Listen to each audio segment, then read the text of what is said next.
it never fails. It makes me wanna wag my tail. When it comes, I wanna will. Burr. Mailbag. Number 1. Does Louisville losing to Kentucky hurt Florida State's chances of making the playoffs? No. Question number 2. No, I'm joking. Just win, baby. Just win. Literally. That's it. Yeah. Winning, you're in. I don't care what Feinbaum is saying. I don't care what Kurt is saying. I don't care what Josh Pate and all those guys are saying. If Florida State, undefeated Florida State team wins this weekend, we should be in the college football playoff. Pate actually did say if y'all win, you should get in. He said he don't care about injuries or none of that. Right. If Florida State win, they should get in. And Pate's, I think, a reasonable of the very media reasonable, people. yeah. He's a reasonable. He talks logically. He leaves the emotion out of it. He doesn't think we're a top 5 team, but And he says kind of agree. He says a win Travis. is a win, so you can't argue a team winning and being undefeated. Correct. It's hard to do. Yeah. I mean, we're going to get into the college football talk, but there's a lot that I feel about that when, you start bringing in things like injuries. And again, if people who have actually been looking at Florida State football, well, the offense hasn't been the strength of this team the whole season. So, yeah, we lose our starting quarterback, but it's not like we lost the strength of the team. You didn't lose your leader, though. I think the star power. The stars are on the offense. Yeah. The names are on the offense. names are Correct. there. And he's in a way, the biggest one. Oh, 100%. And, and we've talked about this several times now, yeah, several we'll weeks get in a into row. it. We'll get into that. Yeah. All right, number 2, seriously. From what you've seen, do you think Billy Napier has earned a 3rd season? Emphasis on earned. Because I think the question is not will he. I think we all agree he will get a 3rd season. Mm-hmm. If he was going to get fired, I think they would have done it already. Do you think he has earned a 3rd season, which is a more interesting question? Yeah, my immediate answer is no. When you look at the big 3 schools in Florida, 2 of them seem like they have a direction. Florida State clearly has a direction. Mike Norvell has stood on what he believed in, and you see what the results have been. Got a 12-0 season. Yeah. Only the 6th win in Florida State history. On the right? precipice of the playoffs. On the precipice. Nice. Right? Miami, you can clearly see where they're stacked with talent. They just have to get a piece or 2 here. Yeah. Right? You see that they have a direction where they're going. I don't know what Florida's doing. They're recruiting really well since he's been there. That's probably all I could give him. He's 11-4 in 2 seasons. 11-14 in 2 seasons at Florida. He's 6-10 in SEC play and 1-5 against their biggest rivals. So Florida fans are probably way more passionate than Florida State and Miami fans. Let's be honest. Florida fans are nut They're jobs. crazy. Like there was a guy on live crying because I seen that because they lost the last game. He's like, I'm sorry for tearing up, but this just means so much to me. Like it means something to me, man. He doesn't deserve another year, but he should get another year based on just the contract and the way you conduct business. So he's on pace to lose his job next year. He's going to have to at least beat Miami or Florida State and make a big-time bowl game in order for him to stay. Yeah, again, like I don't know what the identity of the Florida Gators is right now. I think that right now we can probably say we can kind of pinpoint what the identity of Florida State football is or Miami football. I don't know what Florida does or what they're trying to do. You thought so? You thought you knew in year one they were a good running team. They had the 2-headed monster, ETN and Johnson. But did they really just have a super athletic quarterback who? That was the one thing he could do was run. Like both running backs almost rushed for 1,000 yards last year. I'm with Pump.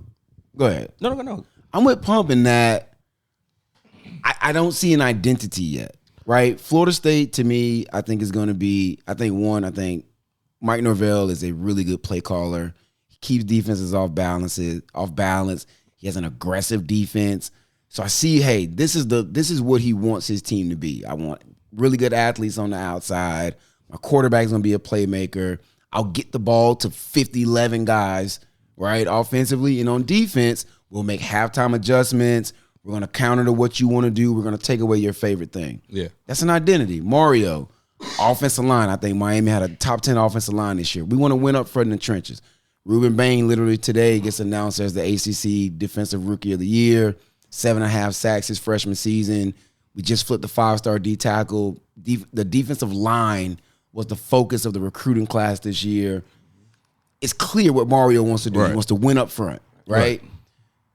I don't know what to Pump's point, what is it that Florida's trying to do? And here's the biggest problem to me when you talk about earning something. You went backwards in year 2. Yeah. And what can they point to and say, we got better here? Because your running backs did worse this season. Your record was worse this season. Your roster was worse this season. Yeah. You know what I mean? So what can you point to and say, hey, if you're looking for a reason to say that this program is going up, what is that thing you can point to and say, this is the proof? Not in recruiting, I'm talking about on the field, on field results, statistically. What can you point to and say, we're getting better here? I don't see what that thing is. And so what do you go sell to people? What do you sell to the boosters? I'm just smiling over here because I'm thinking about their defensive coordinator, Austin Armstrong. We're going to be multiple on the back end. We're going to be multiple. Me and 12 was saying that all weekend. We're going to run bare front. We're going to run a 2-man under. We're going to run a verse 2-man. We're going to run inverse. We're going to run template 2. We're going to blitz. We're going to back up. We're going to bring 5. We're going to bring 6, bring 7. Like, just saying a bunch of stuff. You know, like you're absolutely. They don't know. They don't know. You thought in year 1 they were headed in the right direction, but I think AR-15 disguised a lot of that. Yeah, he won them a lot of games. So yeah, I mean, he might not know. He just might be a great recruiter, but not the right guy for that level of job. It doesn't look good, man. Yeah, I like it. Oh yeah, keep him forever, Please. Number 3. Who's more on the hot seat? Ryan Day, James Franklin, or Lincoln Riley? Well, I think we had the Penn State talk already. They've plateaued. That they're happy just showing up and winning 10 games a year. So James Franklin's, he's safe. Okay. It's got to be Ryan Day. You can't lose to Michigan in 2 years in a row. Okay. Like you went as close to beating Georgia and didn't finish the deal, and you lost to Michigan. You can't keep losing to Michigan and keep your job. Yeah, you boast a good offense every year, but your defense sometimes could be abysmal. And you're not showing up in big games. At Ohio State, it doesn't matter about having a great regular season and you having a Heisman-worthy quarterback or a Biletnikoff candidate and boasting a good offense. You have to win the big games, and I think that job is similar to the Gators job, where it's a high profile job and the results have to matter. And I don't think the results are mattering right now in Columbus. As far as Lincoln, nobody's cared about USC for a while, so it's not as in the light as the Ohio State job. 9-1. 7-0. 9-1, 7-0. Mm-hmm.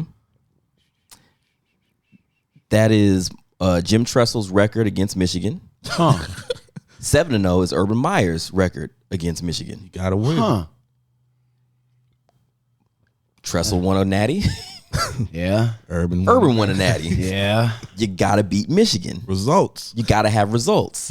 There's one team. There's only one team there that you have to. Again, the Big Ten is the up north SEC, where people think like, oh, we're the Big Ten. You got Iowa, we got Michigan State, no, you don't. You have Ohio State, you got Michigan, and you got a bunch of other teams. And Penn State's just tugging at their pants. They're just kind of there.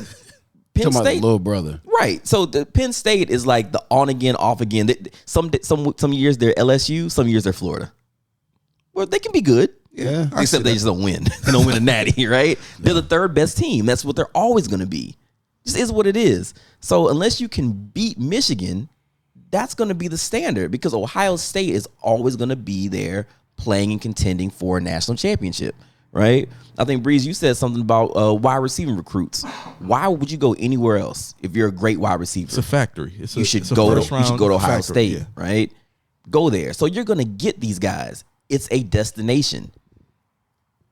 Florida State, it's a destination. Georgia, Alabama, you go to these schools to do one thing, win and go to the NFL. Ryan Day, well, he's winning, but you're not winning the biggest games. It's always the last game of the season and then a national championship. That's it. Yeah. If you can't do that, then we're going to bring somebody else in because we're not going to keep doing this. It's entertaining, but we're not getting results. Yeah, it's very entertaining, but so that's your pick? You think Day is on the hottest seat of those three? Yeah, because I think Lincoln Riley again. You know, Oklahoma. I think you said something again. The fact that you know a certain stigma will follow a coach, and sometimes you go to a certain team where what has Oklahoma won in the past 20 something years? I think what one they won in 2000, Natty in 2000. So so 1 in 30 something years. Miami should have been in and they would have won it, but that's different. So now you go to USC. Okay, well USC was good. They had their run with Bush and Leinart and all that, and then they're going back to being, okay, you guys are out there on the West Coast and nobody really watches those games at 11 o'clock at night. Cool. Right. And you can hide what you are, but you have Caleb. So it makes you look a little bit better, and you can kind of mask it. Well, now get another Caleb. He's like Dame Dash. Make another Jay-Z, and let's see what you do. So I don't think that he's on that big of a hot seat because USC isn't Ohio State. That's a national brand, right? So yeah, I'm with you on Day. So I'm gonna disagree with you guys. Nice. The reason I'm gonna disagree is the thing with Ryan Day is while the fans are very upset, and you guys are absolutely right, you have to beat Michigan. Absolutely beat Michigan. Compete for championships. Right. Those are the two criteria for the head coach at Ohio State. He has won one against Michigan, so he's 1-2 now in his 3 seasons. And I do think there's something to be said of he's competitive with the best Michigan teams we've seen maybe in our lifetime. I can't think of a Michigan team that was this good as they've been these past 2 years. Maybe like a year or two, some, in the 90s maybe, but Michigan right now to me is playing at the best Michigan has ever been. And at their best, in the moment, they're a step ahead of you. Okay, nobody cool. cares, And that's not okay. Who doesn't care? The fan Ohio base. State, They don't care. But this is the reason why I don't think Ryan Day is on that hot of a seat. One, he has been to a playoff. And if he doesn't go up against one of the best teams we've ever seen, he probably makes the Natty game and maybe wins it. But again, if my uncle could get pregnant, he'd be my auntie. Also, they could be doing a whole lot worse. Like, you very easily, if you get rid of him, who do you go get? Because before, you got rid of Trussell, and it was, we'll just go get Urban Meyer, who had already won a couple of natties down in Florida. Oh, you get rid of, or Urban Meyer walks away. Oh, hey, guys, I just groomed this Ryan Day for you. Here you go. And we just roll right into winning 10, 11 games every season, sometimes 12. Or we have the ability to win 12. Who's to say Brian Hartline can't step into that job and do the same thing? You rolling the dice on that? I'm just saying, who's rolling the dice on Ryan Day? Nobody Urban knew. Meyer rolled the dice on Ryan Day, just like Bobby rolled the dice on Jimbo. Don't you think Ryan Day is grooming Brian Hartline? No. His name will start surfacing into head coaching jobs. We'll all look at it and be like, what? It's just like Syracuse hiring the DB coach from Georgia. It's like, wait, what? The reason some of the best players are on Ohio State is because of Brian Hartline. That's recruiting. Recruiting and coaching ain't always the same. I mean, you still need the Jimmies and the Joes. You do need Jimmys and Joes, but recruiting at Ohio State, like somebody said to me today, recruiting at Ohio State for receivers and recruiting for a team at Northwestern, very different. And I don't know he won't be successful. Who thought Ryan Day would be successful? Urban Meyer did. The guy that employed him. I mean, but who are you going to listen to? Urban Meyer, the guy who's won multiple national championships. The same scenario could happen. But you need a sign off from somebody who's like, yo, we're going to listen to that dude. Right? If Urban Meyer stamps you, you're stamped. Right? It's like when if Bobby stamped you back in the 90s, you're stamped. You still have to perform. But look what he's done is hand them double-digit wins. Right? And again, it's not enough. I'm not saying it's going to happen, but who's to say it's not enough? Hartline can't do the same. It's not enough. And maybe Hartline can. I don't think they're going to roll the dice on it, and I certainly wouldn't. The reason I think Lincoln Riley's on the hottest seat of the three is because USC spent a lot of money to bring him out there and those players he brought with him. Deion thought he brought Louis. No, Lincoln brought Louis luggage with him. Birkin. Like everybody's wearing a Miri and Chrome Hearts. Like he brought luxury out there. And that's the biggest problem he's got is the fact that you walked in here with a Heisman winner and then you brought him back. We're spending a lot of money for that kid to be here. You said you needed defensive linemen. We went and got you 2 of the best D linemen in the portal last season. You wanted to go get the receiver from Pitt who won the Biletnikoff, Jordan Addison. We went and got you Jordan Addison. In 2 seasons, you haven't brought us a conference championship. And in year 2, just like Florida, you took a big step back. You went 7-5. And USC, to most people on the East Coast, is that team that we know who they are, but we're not looking for them to be there every season. They don't feel that way. They don't think that at all. They think like Miami fans do. We know what winning looks like. We want winning. We've been there before. We know it can be done here. So you need to do it here. And we're spending a lot of money. But that's my thing, though. On you to do it. In-house, they expect to win, but on the national scale, nobody's looking for USC. But when you're talking about State, hot seat, the hot seat comes from within. The hot seat comes from the spotlight, and Ohio State is in the spotlight on a year-to-year basis, and they're stinking it up in the spotlight. I think the hot seat comes from the people who are cutting the checks. And when the people who are cutting the checks ain't getting their levels. return, There's levels. We all got hot seats to some degree. Now, the level of it, like the people cutting your check, of course, it's going to be a hot seat, but USC isn't expected to be in the playoffs. But they went and spent playoff money. That's a lot of teams. Miami just started. But there's no pressure to succeed right away. Absolutely there is. So Miami should be in the playoffs this year? If he's got a Heisman quarterback, absolutely. If you have what people are saying, a generational talent at quarterback, which we all agree is the most important position on the field, right? If Caleb Williams is on this Miami team, we're a playoff team. But if you go, let's say you go to the playoffs and you don't win, there's not a lot of backlash. But the fact that Ohio State shows up every year and goes to the big stage and doesn't win, like it's a lot more pressure. But at least you can sell. I'm one guy away. I'm one quarterback, or I'm one whatever. Last year, like you said, the defense was putrid. He fired the DC. He went and got a new DC. Their defense was great this season. Now they're missing a quarterback. They thought Kyle McCord would be legit. He's not legit. But you can easily say, hey, look, I can point to the Ohio State program and say what the problem is. This year, it's a quarterback. Right. Last year, it was the defense. Next year, it's going to be a receiver because Marvin Harrison is gone. You can't always hide the fact that he can't win the big game. What's the one problem with USC? They don't have a defense. That's the only problem they got? That's the biggest problem. That's the biggest, but they got other ones, right? They have one problem Ohio State had was the quarterback. It's a much different conversation when I can point to the single issue and say, this is why we fell one game short as opposed to 7-5. They spent a lot of money and they didn't spend it for 7-5. I disagree, but we got to move on. Yeah, we do got to keep rolling. Which, I mean, hey, I'm glad I ain't cutting them We're checks. talking college football and we're not even in the bulk. We're not even, college football. All right, question number 4. Is Prime's 4-win season and having lost their hype as quickly as they gained it, is it a success? Do you have the soundbite? Do you believe? Because I believed early in the season, did, but I don't believe now. Read the question again. I'm sorry.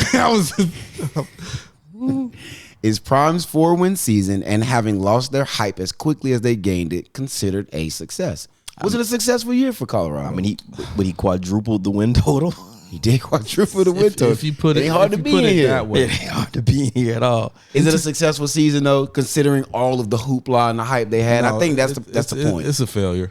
In terms of winning, I guess it's a successful season because you won 3 more games. But as far as all the attention that you brought, all the hype, all the shot taking that you did, to the media, you came out first game after you beat TCU, pulling receipts already out the gates. Yeah. And then you slowly crawled back. And I wanted to call Prime out on a comment that he made about a recruit, once he's committed, he shouldn't take any other visits because high school kids, these kids cheat on their girlfriends every day. But you literally built your program on decommitments. You literally built your program on players transferring. Your son was committed to Florida State, decommitted, and followed you to Jackson State. Your other son was at South Carolina, left South Carolina, and followed you to Jackson State.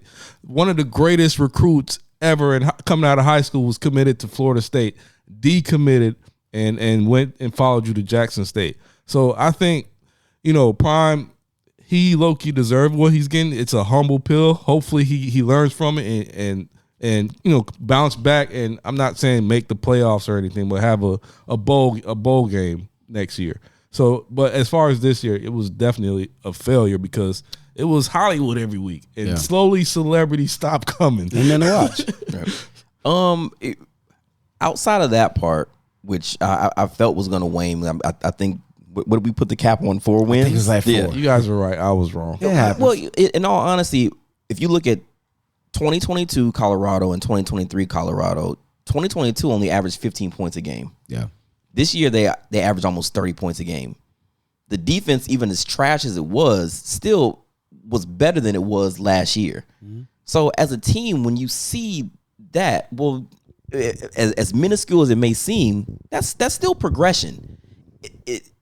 It may not be enough to sell a kid to say, hey, we won 4 games.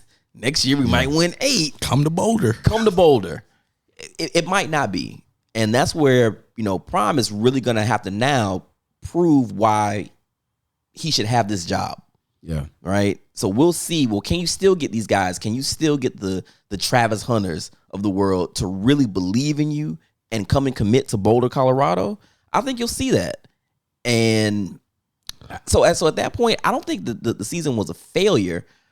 I think that the bar was set way too high, and I don't think that was Deion's doing. You know what Deion has to do? I honestly don't. I think the media just hopped on this cool thing, and then when it wasn't cool anymore, we let it go. See, but here's my rebuttal to that, and this is why I do think it's a failure, is because to Unk's point, it is Deion who set that bar. He was the one pulling receipts. Yeah. He was the one out there telling, you didn't believe, like taking shots at big name coaches. Yeah, like you came out here, you talking specifically about people, and you telling people to line it up. Well, guess what? They lined it up and punched you in the mouth. And they beat your teeth in, and your prize quarterback's son, his back is broken, like Mike Tyson. Spinal. You know what I'm saying? You came out here and to me, the thing with Deion was I felt like the entire thing was built on flash.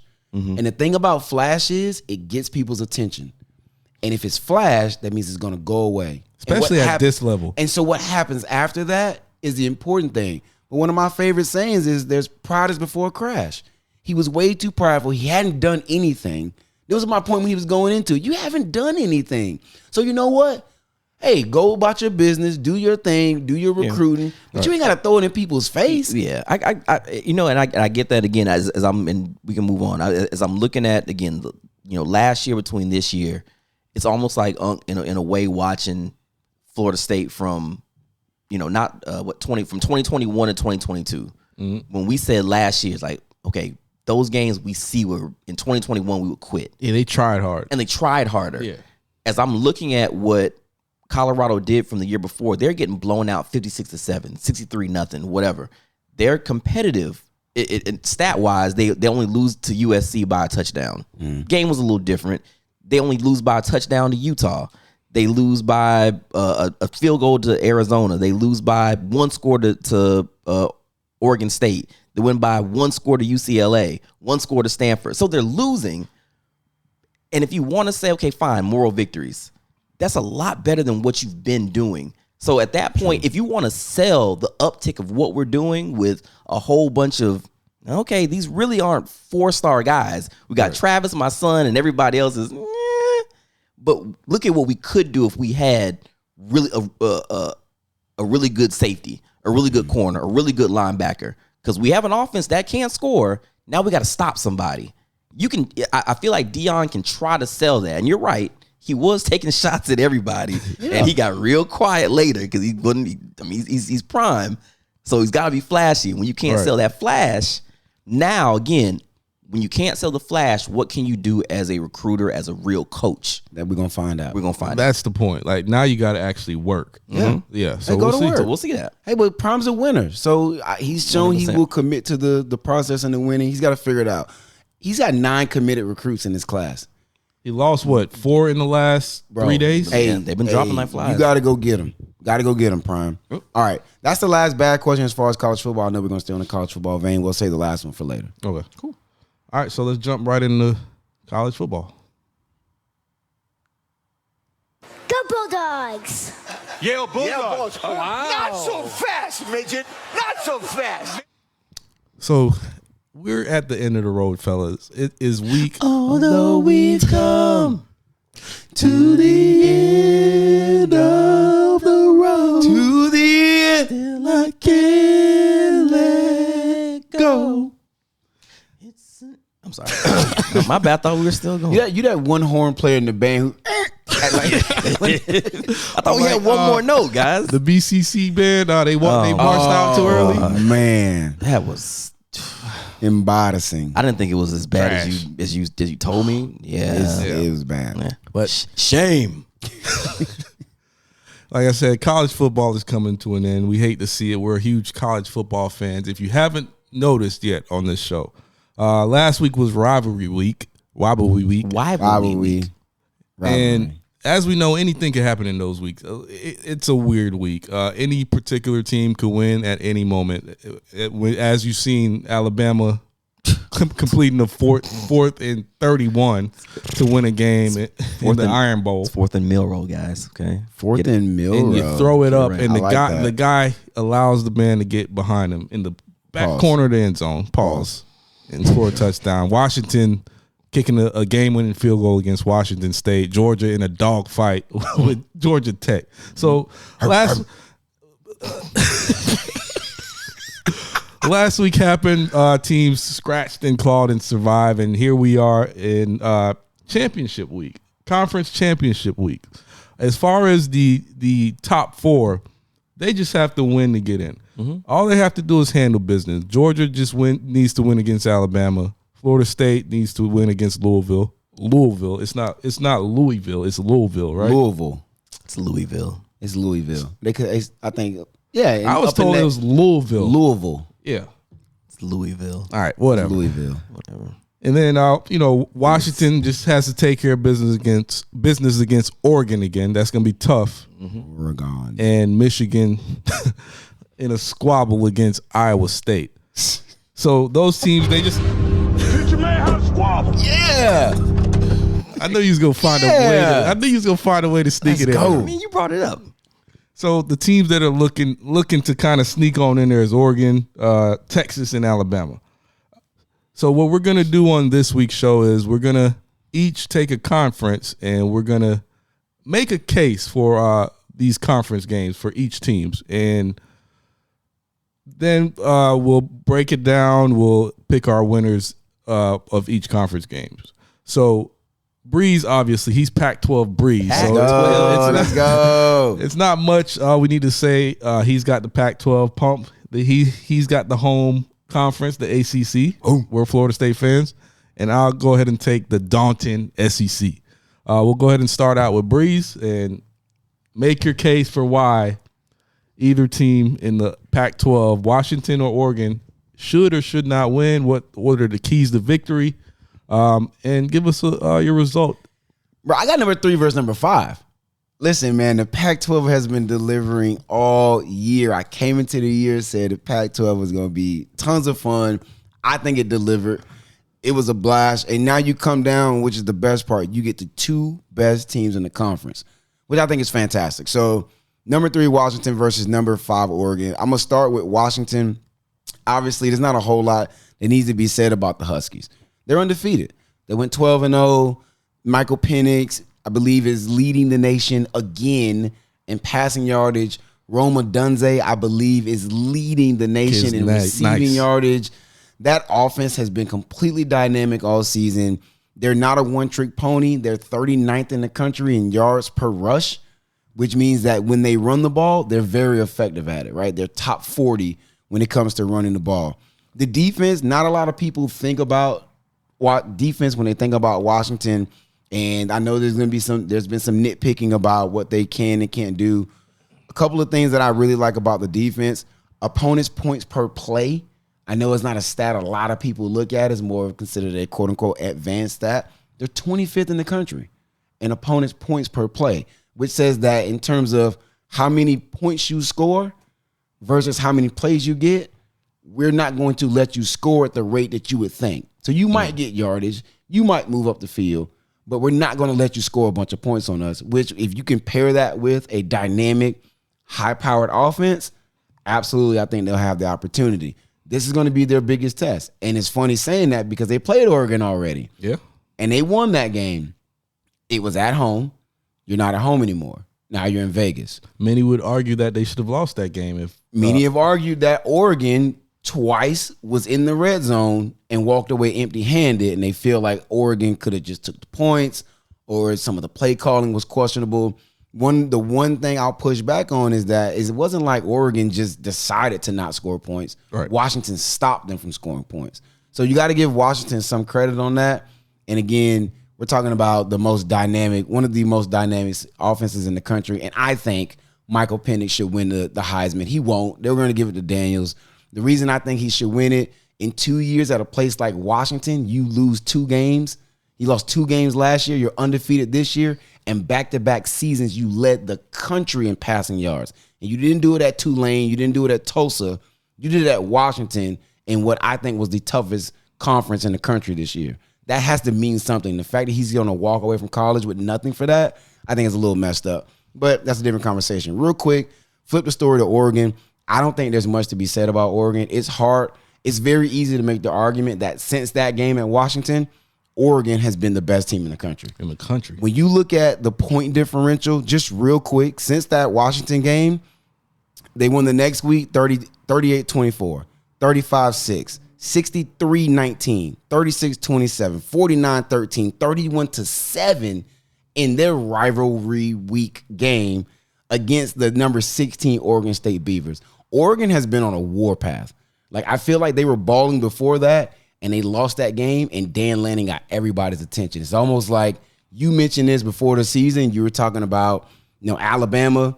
Pumpy, was you mentioned, like, Alabama's almost like that sleeping giant in the corner, and Nick Saban is using it as fire that people are doubting them. Mm-hmm. I feel like Dan Lanning turned that loss to Oregon and that loss to Washington into even more fire. When you look at the Oregon offense, statistically, they're even better than Washington's offense. Number 3 in points a game, number 2 in yards per game, number 3 in points per play, number 2 in yards per play, 3rd in third down conversion, 14th in fourth down conversion. I don't know what else you want from them.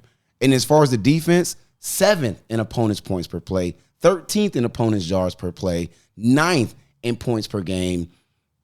That team is looking real complete, and they're looking kind of scary. The worst part about this game is that if Oregon wins, and I'm picking Oregon to win it, neither team will make the playoff, in my opinion, which kind of stinks. Wait. I think if Oregon wins, we can come back to it. Okay. Let's talk about the other games, because the other games I think will matter. To me, the way I'm looking at it, the way I'm laying out my picks, I think if Oregon wins this game, neither team gets in. All right. Oregon's number 5, right? Yeah. Interesting. They're on the outside looking in. Okay. Yeah. All right. We'll get into it. You came super prepared. Thank you. Good job, man. Appreciate it. That's why you're Pac-12 breed. Pac-12 Oh man, I breed. gotta. If I don't show up for the Pac-12, who will? Nobody. If not me, then who? King Kong. Oh no, too much. I said forget about it, cuz.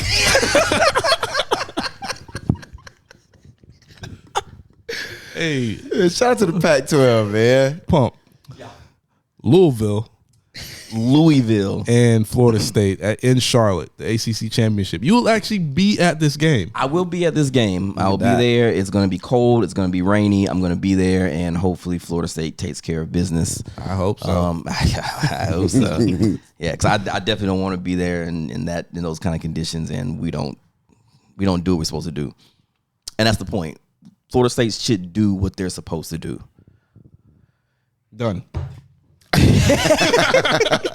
I get that right now, the country and even some, Florida State fans, I think this game has gotten a little tighter, or it's gotten more tighter than we expected it to be, just because we've lost, again, the most important person on the field, the quarterback. -3, Florida State. I think we're at 2.5. 2.5. Yeah. Sheesh. So again, neutral field, playing Louisville, the offense is showing against Florida wasn't something that would make anybody say, well, I guess you can go in against Louisville, who's a better defense than what Florida had, and do what you did and survive. All right.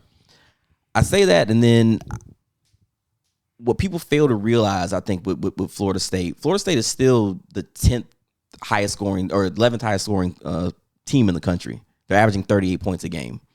Doesn't seem like it, but they put up points. The thing about Florida State, you look at what's on offense. You look at Trey Benson. You look at Johnny Wilson. You look at Keon Coleman. You look at Jaheim Bell. You look at all the weapons that they have on offense, and that hasn't been the strength of that team. The strength of that team has been the defense the entire year. First half, do what you want to do. Adam Fuller is going to figure out a way to stop you. Florida State has given up 4.8 points a game. I had to stop you for a second. I just thought about JC's tweet today. He's like, Adam Fuller's D will make you tap out. Yeah, he's been doing that for a while. Shout out to JC, man. I'm sorry. Shout out to JC. But it's true. So again, in the second half, Florida State has been giving up 5 points a game. Yeah. Right? So again, That's not for nothing. figure out what you want to do. Florida State's defense is going to say, all right, cool. We'll figure it out. Now, the only thing about that is we can't get down too deep. Pause. Every time we've gone into halftime, it's been maybe a one-score game. It's been close. Right. If Florida State can keep that game close, if Tate Rodemaker can do what he needs to do, and again, he has enough weapons around him. We watched that Florida game where Keon Coleman had one catch, right? Johnny Wilson now, he had plays. Jaheim Bell had plays. Trey Benson was what won that game. Right. 3 tutties, 90 yards, something like that, Like right? 95 yards. And he's going to hit that home run ball. Trey will frustrate you with his vision sometimes. Will he? Will he? Yes. But you know that at some point he's going to break bounce. one. Right? But you know at some point he's going to break one. If Florida State plays the game that they're supposed to play, Florida State should come out of that game with a win and walk into the college football playoffs. On the reverse side, Louisville's been playing some really, really, really good ball all season. And if you look at their 2 losses, their loss against Kentucky and their loss against Pitt, what killed them was turnovers. Mm-hmm. They turned the ball over 3 times in both games. Mm-hmm. And when you watch that Kentucky game, well, it was close because Louisville was just shooting themselves in the foot over and over and over and over again. It's like, okay, you're a better team than Kentucky. Louisville doesn't have a great defense. It's a better defense than, like I said, what Florida is. They'll do enough. Now, again, without a big playmaker, they don't have to worry about what Jordan Travis is going to do. I don't know how they're going to counteract, all the playmakers. Maybe their counterpunch to it is just the play of Tate Rodemaker. If he doesn't play well, then don't have to worry about what Keon Coleman's going to do. He's going to have one catch. Johnny Wilson's going to be pedestrian with 6 catches and 50 yards. You don't have to worry about that. Worry about Trey Benson, and then we'll figure it out. On offense, they can put up points. Jake Plummer can play some ball. And in a big game like this, I feel like Jake Plummer can step up and do what he needs to do. Now, again, he's going against a better defense than I think he's probably faced all season. Now, what's he going to do? Again, you're going to get those adjustments from Adam Fuller. They'll figure it out. If Florida State, if they can pull away from Florida State and make it a 2-score game by halftime, let's just say it's 17-3 at halftime. Puncher's chance, Louisville can beat Florida State. Yeah, anything happened in that game. I agree with you. You can't just get in there and handle 24-17 Florida State, by the way. Yeah, get in there and handle business. Don't let Louisville muck this game up, or it could go left. All right, so finally, I got the SEC. It almost seems like these 2 teams are just there every year. There was a stat. They are. There was a stat. 5 out of the last 6 years, these 2 teams are either playing for the SEC championship or a national championship. So it's not surprising to see these 2 teams back here. A lot of us, including myself, thought Bama wouldn't make it to this point. And when you look at the early games, you were in a dogfight with USF.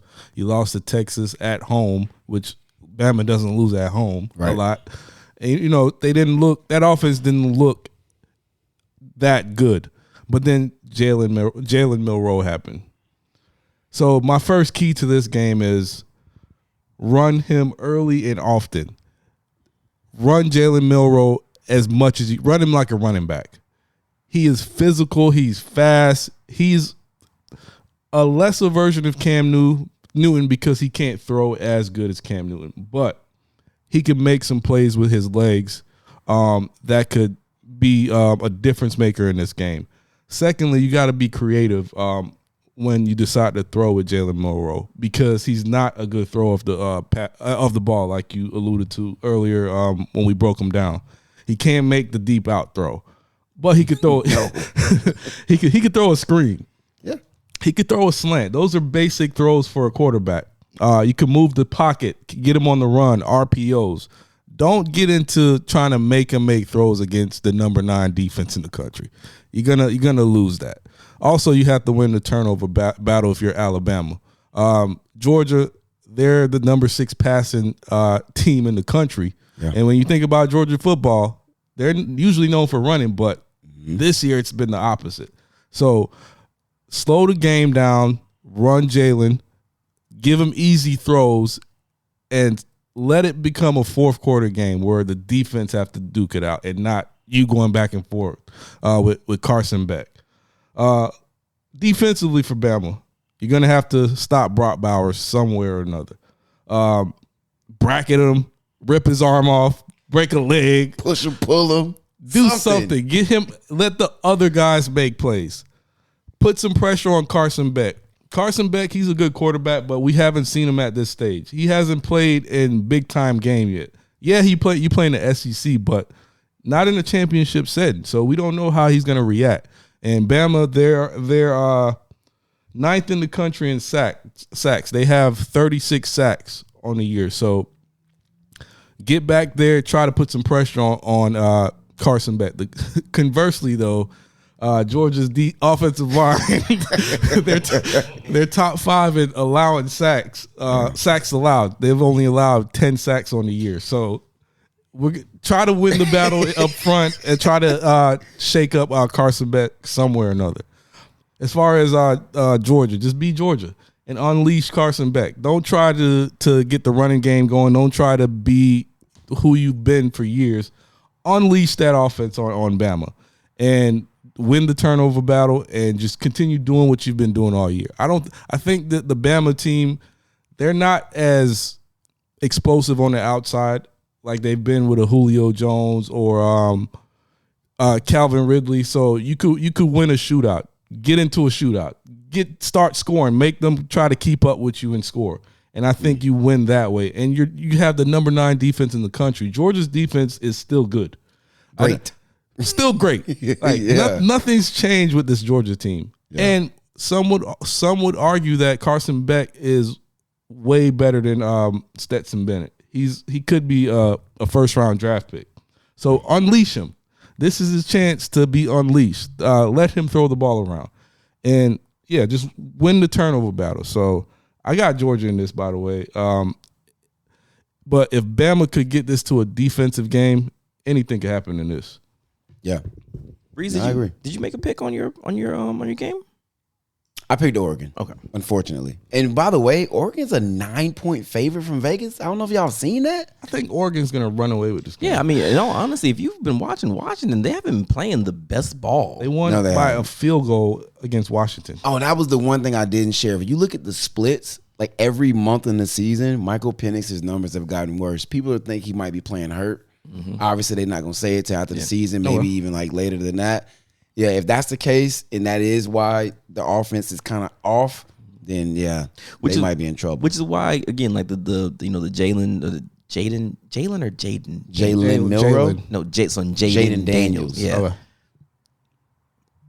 Bo Nix has been playing some amazing football at quarterback. I think depending on how he plays in this game, he might win Heisman. He's not going to win it. If he plays, in all honesty, blows the doors off Washington, he's winning the Heisman. Jaden Daniels has scored 50 touchdowns. Yeah, I get it. His team is 8-4. They're 8-4. 50 touchdowns. I get it. Pull up their stats next to each other. We all lost our minds when Tim Tebow scored 50 touchdowns. Didn't they win a natty? Scored 50 touchdowns. Year, though? The crazy thing is his numbers Bo are has just outlandish. about the same amount of touchdowns. Now the rushing yards is where he's pulling away. But he is. at the same time, one team is undefeated and potentially could make the Oh, playoff. they got one loss. Yeah, one loss. They got one loss. I'm sorry, not undefeated, but still could potentially make the playoff. And Bo still has a chance to have a Heisman moment. So you go out there and you put up 40 on Washington. I mean, he should be in New York regardless. I think that he will. Yeah. I think him, Penix, and Daniels are the three that are going. I think that's pretty much set. Shout out to Marvin Harrison, man. Bo is getting a lot of talk, but the problem is, I think, one, you've got way too much SEC, ESPN, media beat writers pushing the Daniels narrative, and his numbers are kind of gaudy. I think they're going to give it to him. I don't know if we've ever seen a Heisman on a 4-loss team. We probably have. I'd have to think about it. Yeah. But I think Daniel's going to get it. But Bo Nix has had a phenomenal season. I've said it for multiple years now. This is not Auburn's Bo Nix. Yeah, you did. I've been saying All right, it. we still got to talk about Michigan and Iowa. Do we have to talk about that? We gotta say let's something. make picks. So I'm picking Oregon. You guys, I sound like y'all picking Oregon. Picking Oregon. Yeah. Okay. I think we're all picking Florida State. Florida State. Are we all picking Georgia? That's why I gotta ask. That's why I had to ask. I'm picking Georgia. Okay. I feel like Bama, they are a one-man show offensively. Mm-hmm. You contain Jalen Milroe, you should win that game. And Georgia has a better defense. Yeah, there's you know how I feel about Milroe all season. Yeah, there's still things about that Bama offense that worries me, and the fact that it was a dogfight against Auburn. You threw it up. You- You basically threw a 500. Auburn gave you a game. It's definitely it. 500. Yeah, so I'm going Georgia, but I think it's going to be a really close game. I think it's gonna be a good game too, but I am gonna take Georgia. Oh, you sounded like you wanted to take Bama. I did. No, I picked. I went back and listened to our preseason picks. I picked Bama to win the conference. No, I picked Georgia to win it. I'm tripping. I never picked Georgia to win it. I think Georgia's going to be the first three-peat since the 1930s. Wow. I just don't see anybody beating them. I think Alabama will give them the best game. I think this will be a better game than they're going to get in the playoff. No disrespect to Michigan. We'll see. We will see. I wouldn't be surprised. I wouldn't be Speaking of surprised. Michigan, All right, so number 2 Michigan against Iowa, number 18 Iowa. One thing about Iowa, they're always going to pack the defense. Oh, the they're defense going to is leave. ph- They're going to leave the offense the at defense home. is phenomenal. The defense is phenomenal. This is why I think it's going to be a low scoring game. Yeah. I could see 24 a 21 to Michigan. Yeah, I can see a 21-3, but they score a 7. They score their 7th point or their 21 point in the fourth quarter. Here's the thing. Michigan is not at all interested in like blowing teams out. They don't care to. Michigan will just go out and just run the ball all day, and they have no problem winning 17-3.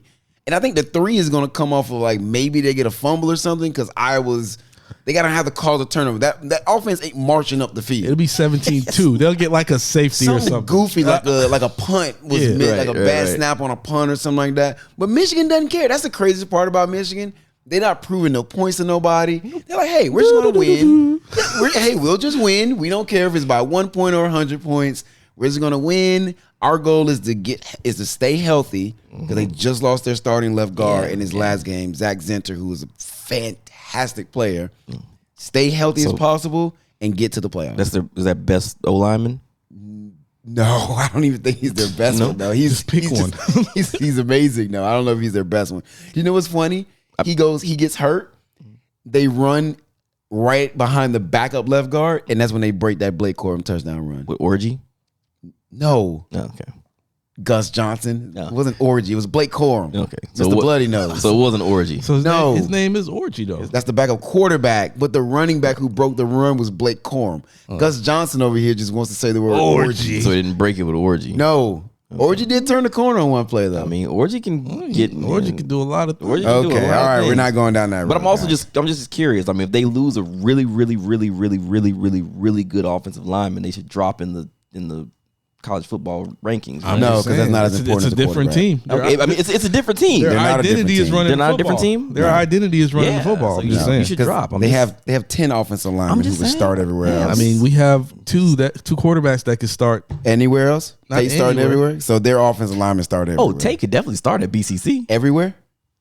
I said everywhere. BCC. All right, let's talk about the Big 12. Number Something to 19. talk about. We have to talk about it. Do we have to? Texas is a playoff contending team. Texas is going to win. I think Texas is going to cover. And they're not going to get into the They're playoffs. double-digit favorites. I think they're going to cover. What's the line on it? I don't even remember. I put zero energy into that game. The line is 15.5, and I think they're going to cover. All right, guys. We don't want to talk about Texas. Personally, I think it's going to be a close game. I got Texas. What? Yes. You think it's going to be a close game? Are they playing Alabama? No, they're playing Oklahoma State. Who beat? Is Barry Sanders Who playing? got their doors blown off by UCF? Hold on, is Barry Sanders walking through that door? No. Oh, okay. And Boone Pickett ain't cutting them checks like that. All right, man. Oklahoma State beat Oklahoma. So Hey, you never Sure. know. You never know. That was a fluke. Oh, just It was wants to at talk home. about It was Texas bedlam. right now. It was a rivalry. I still got You Texas. entertaining this right now? I'm not. It You sounds know what? like You're, you you're are. right. I'm bad on me. All right, moving on. Staying on me. Quick question, guys. Do we see anything changing in the playoff rankings Oh, right. That's what I was talking about earlier. after this weekend? So my picks were I got Georgia winning, I got Michigan winning, I have Florida State winning. Oregon could beat Washington. Okay. If Oregon beats Washington, I think Texas gets in. They Texas- jump Oregon? Texas has a better strength of schedule, and they're going to be a conference champion. Then why didn't they put Texas over Oregon now? Well, I think they didn't put Texas over Oregon now because during the season, the way things kind of play out, like with the moving pieces around. But if you just remove when and how, and you say, okay, we got these 1-loss teams. We've got 1-loss Texas, 1-loss Oregon, 1-loss Washington. Texas has the best win because they beat Bama at home. That's what the committee will say. Okay. You win in Alabama, you beat Alabama at home. That was early in the season, though. Does So, that I hear matter? you. We beat LSU early in the season, and that apparently don't game matter. it doesn't matter. That's the best win they have on paper. Right? Right? Okay. So And Bama's still a top 10 team. Right. So it ain't like Bama just fell off the map. Correct. They haven't lost again. Okay, They'll lose. Oklahoma fell off the map. Do you still count that on Texas resume? I said the best win. Their Right. best win against is Alabama, Right, who's but still top 10. But hold on. So and if Oklahoma has lost, and Oklahoma turned around and lost multiple other games. So if Texas wins their conference championship, they beat a number 16 team. If Oregon wins, they beat the number 3 team in the country. Is that not a better win? Yeah, that adds to their resume. Again, I think to me, I would say that Texas has the better win because you was a true road game at Alabama as opposed to playing in Las Vegas in a conference game. To me, that matters. Now, if Oregon had beat Washington in Washington, you could say that's a better win. But Texas won, and here's the other thing, and I happened to look it up today. Texas has the number 1 strength of schedule. Yeah. They should. So if you're looking, because they say they look at that, they Yeah. say they look at strength of schedule. This is Texas has a stronger strength of schedule. this is why you just bring back the computer, man. Yep, just bring back the BCS. Just bring or back the their computer. solution is, well, let's just put 20 teams in there and let them figure it out. Which, whatever. Which is I think I mean, which listen, goes against their whole idea of just put the best teams instead of the 4 best teams. Instead You don't of- want to do that either. No, Can't no. do that either. Well, no, They're going to take Florida State Because then out. Florida State's out. No, You no, can't say 4 Because Kurt's best. been on a no. rant. No, that's my point. I'm saying expanding the playoffs because Florida State, if you're a Power 5 undefeated team, you should be in. I think that we all know that. And I think 100%. they know that. But whatever argument there is that Florida State without Jordan Travis is not better than Oregon or not better than Washington or Texas or Alabama. Who cares? They did their job. Right. That's why you can't say put the 4 best teams in there because the best team Florida State shouldn't get. is relative. I'm saying that's the argument that people are making. Oh, to keep them out? Correct. It's not You about can't that. get It's not penalized about for the your 4 best quarterback teams. breaking his leg. They said what? Deserve, right? That's the word they use. They deserve to get in. Well, Florida State deserves to get in if they're deserve to get in. undefeated. So that to me is a moot argument. But if those 3 teams who 1 through 3, 1, 2, and 4 win their games, they get in. Right. And that 4th spot, I could very well see them putting Texas up in there. Now it could get real messy. It could get real messy. I got 2 questions before we move on. What if Alabama beats Georgia? What happens? And what else happens with the other teams? The other teams win. So Michigan, Georgia Washington, goes and to Florida 4. State win. Yes. Georgia goes to 4. Yep. What happens to Alabama? They're out. They're still out. Yep. Have fun at the Rose Bowl. I doubt they. Have fun at the Tostitos Bowl. I could see Saban at the podium saying, "Oh, that was a playoff team you saw on that field." he'll today." say it. He'll try to fight to get his team. He said in it there. last year, and they had 2 losses. He thought they should have got in. This year it'll be 1 loss, and they beat. Unless their 1 loss is to Texas, who you think if they win, they should get in. Sure. Unless So, Georgia that's an absolutely argument. beats the brakes off of Bama, they're going to be in the playoffs. Bro, you cannot go from 8 to 4 and one drops to 5. No way. They're both going to move 4 spots? Nah. Can't see it. Cannot see it. Because Georgia's one loss is to this team that you now say is a playoff caliber team. Okay. And they did everything else they were supposed to do. This question is more so directed at Pump. You could answer if you want. How do you feel about the hate that Florida State is getting for just winning games? Okay, we've been doing this every week. We've been doing this for a month now. We're going to do this again. That's Florida State. We've been doing it for a month. We're in the play. We don't care. The hate is stupid. We have all agreed on that. Unless you're an alumni or outside of Tallahassee, people hate Florida State. Also, I want somebody above us to lose because I don't want Georgia the first round. You should want Georgia. Give me Michigan. We've already won. Man, listen. We made it to a conference championship. No. Undefeated season. We got 3 more to go. All right, we got to keep rolling, guys. We're over an hour already. Anything else on college? Or we pretty much Nope. I think we milked it. it. All right. That's enough for college. We'll take a quick break, jump into NFL. That was me milking it, by the way.